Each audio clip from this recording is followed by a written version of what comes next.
Alright, what's up everybody? It's your boy Keenan. Welcome to the Pro Football Exclusive NFL Blog. Need to head to the AFC North Division and give you my grades for their selections of this year's NFL Draft. I'm going to kick things off with the Pittsburgh Steelers. I kind of like their draft selections. Starting with their first pick, they picked up a big steal in guard David DeCastro out of Stanford. I had him going earlier to the Arizona Cardinals at pick number 13, but he ended up falling all the way to 23 and getting that slot for the Pittsburgh Steelers. This was a big steal and a big upgrade in that offensive line. They also picked up a good offensive tackle out of the Ohio State, Mike Adams. This kid is a behemoth and he has a lot of good upside on this kid, but he tested positive for a drug test before the NFL draft combine, and he's gonna end up he ended up dropping off his draft status because of that little bit of off the field issues. But he did humbly apologize to everybody, and he even committed to going towards the right direction and even deferring and getting a signing bonus when he first signs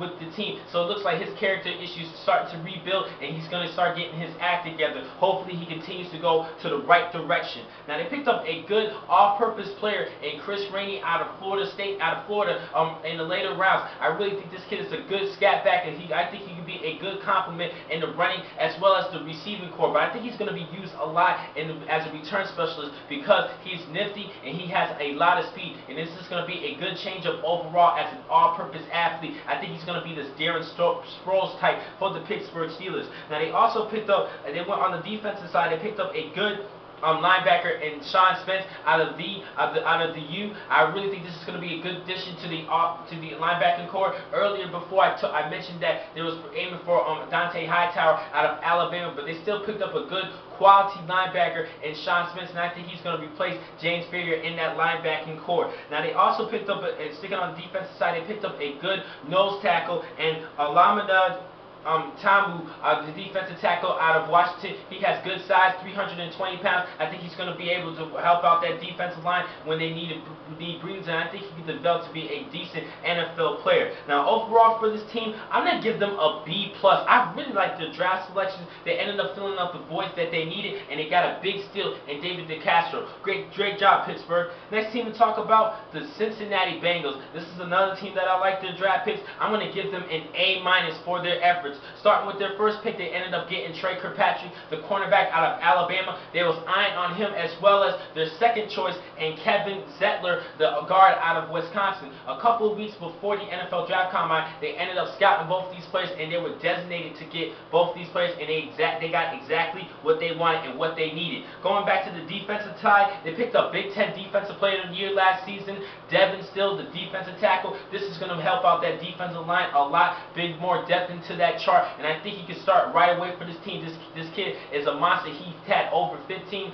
tackles for loss last season, actually 17 tackles for loss last season for the Nittany Lions, and I think he's going to be a good addition for the Bengals defense.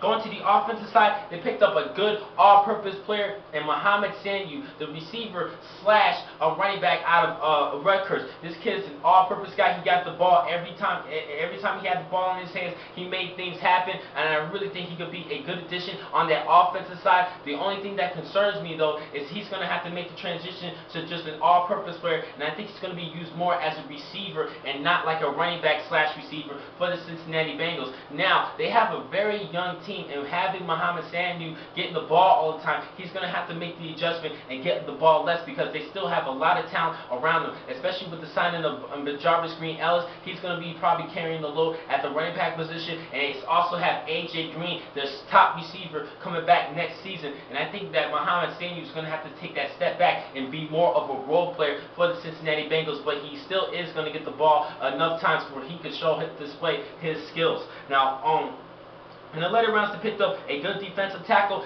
second-round quality, where he was picked 93rd overall, Brandon Thompson out of Clemson. This kid is a monster. I really think he can develop to be a good potential Pro Bowl caliber player. Seriously, I really like this kid coming out of Clemson. I think he could be working well with Devin Still. Both these two players can help out a 4-3 defense for Cincinnati when they change up probably the 3-4 or 4-3. Both these players are going to work well together, and they're still going to have a good upbringing young team. Now, overall for this team, I'm going to have to give them an A. Like I said, I seriously like their draft picks, and they're headed towards the right direction. They did lose in the wild card or in the playoffs last season, but they're going towards the right direction, having a young, and they're starting to get more mature as a team overall. And I think Marvin Lewis is just going to get everything back together and hopefully make it back to the playoffs. But this is going to be an extremely competitive NFC AFC North division. Next team to talk about, the Cleveland Browns. I kind of like their draft selections as well. Starting with their first pick, they desperately needed a running back, and they got him.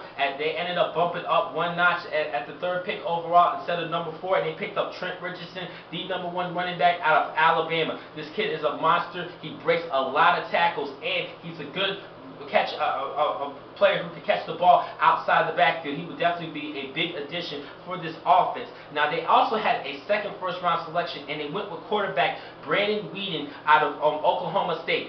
Other than RG3, Robert Griffin III, and Andrew Luck, out of all the other quarterbacks, Brandon Weeden is the only quarterback who is ready to play right away. I think we'll have him picking up a 28-year-old, and he has a lot of experience playing in the professional league. He did play minor league baseball, and he's been through the trials and tribulations. So that makes him a mature and experienced athlete overall. And I think he can start right away over Colt McCoy. Colt McCoy might actually go to the Green Bay Packers. I'll keep you posted on that. But Brandon Weeden is a spectacular quarterback. He might not start in the first game, but sooner or later they're going to have to start him. And I think he can catch a couple wins and help reach the Browns to the playoffs. Like I said, it's going to be a very competitive AFC North division. In the later rounds, they picked up 2 good quality defensive players in the late rounds. Nevada's James Michael Johnson, he had over 100 tackles last season, as well as Boise State's Billy Wynn, the defensive end. I think he can work well in that in the rotation of the defensive end position.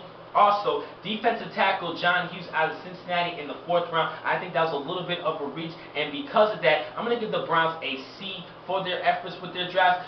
But actually, I'm going to change my mind. I'm going to give them a C+. I did like the Brandon Weeden pick. I kind of understand why they were going with that direction. They lost a lot of faith in Colt McCoy, so they needed to get a good quarterback right away, and they already have that star running back that they needed, and I think that Trent Richardson could be that front runner for the Offensive Rookie of the Year award. So I'm going to have to give this team a C+. I think they did a decent job. And last and certainly not least, the Baltimore Ravens. Ozzie Newsome definitely knows how to pick his players for his team, and he understands how to focus on the players that he needs to fill in the voids that he needs most. I'm starting with their first pick. They needed a good rush linebacker or a defensive end, especially now that Terrell Suggs is going to be out for the year with he tore his Achilles, and he's going to be out for the entire season. And the best player that they have available who has sacks, is 6.5 sacks last season, was Paul Kruger, the next sack leader of the team. So they really need to fill in the void and have a good pass rusher. And they picked up a great one in Courtney Upshaw out of Alabama. This kid will definitely be that replacement. I don't think he's going to be as great as Terrell Suggs as a rookie, but anything can happen. He can have over 10 sacks last season, just like Alden Smith did. He surprised a lot of people for San Francisco, and Courtney Upshaw can fill in that void and probably do the same thing. Now, they was looking forward to having Sergio Kendall being a good pass rusher for the Ravens, but he has been dealing with a lot of medical issues, and he hasn't been getting too much playing time because of those issues. So Courtney Upshaw is going to have to step up right away. And having Ray Lewis as his teammate, that's going to be a great addition, a great motivator for Courtney Upshaw, and he's going to get he's going to have good tutelage under all these players, including Ed Reed and Ray Lewis, like I said. Now, they picked up a good offensive guard in Kaliki Osamele out of Oklahoma State. I really think that's a big upgrade with the offensive line. Now, they had an opportunity to pick up Peter Combs out of Wisconsin, and I really think they should have went with him towards that direction, but they still picked up a good guard out of Oklahoma State to replace probably help out Matt Burke and that offensive line. And sticking with the guard position, they picked up Gino Gronowski out of Delaware, another top quality guard, and I really think this is going to Ozzie Newsome was obviously looking to fix that offensive line, and both these two players fill in the voids and help put some depth into that. Now, one player that I liked a lot, especially watching his tape after the NFL draft, was Bernard Pierce out of Temple. He reminds me of a lot of slashing Ray Rice. Both these two players are great running backs, and Bernard Pierce will be an outstanding complement for Ray Rice in that running attack, especially in goal line situations. 27 touchdowns last season, and he broke school records running the football. I had my eye on him ever since his freshman season, and I really think this is going to be a good addition to that offense to help them a lot. I really believe in the Baltimore Ravens. They are a Super Bowl bound team, but I think it's the players that just need to get everything together. Every year they find a way to mess things up, particularly on the offensive side, but hopefully they're going to get everything together with Joe Flacco leading the way. So overall for this team, I'm going to give them a B. Not an A like I did last season, but they still had a great job, great draft overall. Great job, Isaac Newsom. I'm very proud of you. He's an outstanding GM for the Baltimore Ravens. Now, the next time I'm going to catch you guys is tomorrow, when I'm going to finish wrapping things up with my grades for this year's draft, going to the AFC South Division. Thank you for watching today's vlog from Pro Football Exclusive. I'm your man, Akeem McCall. Be easy.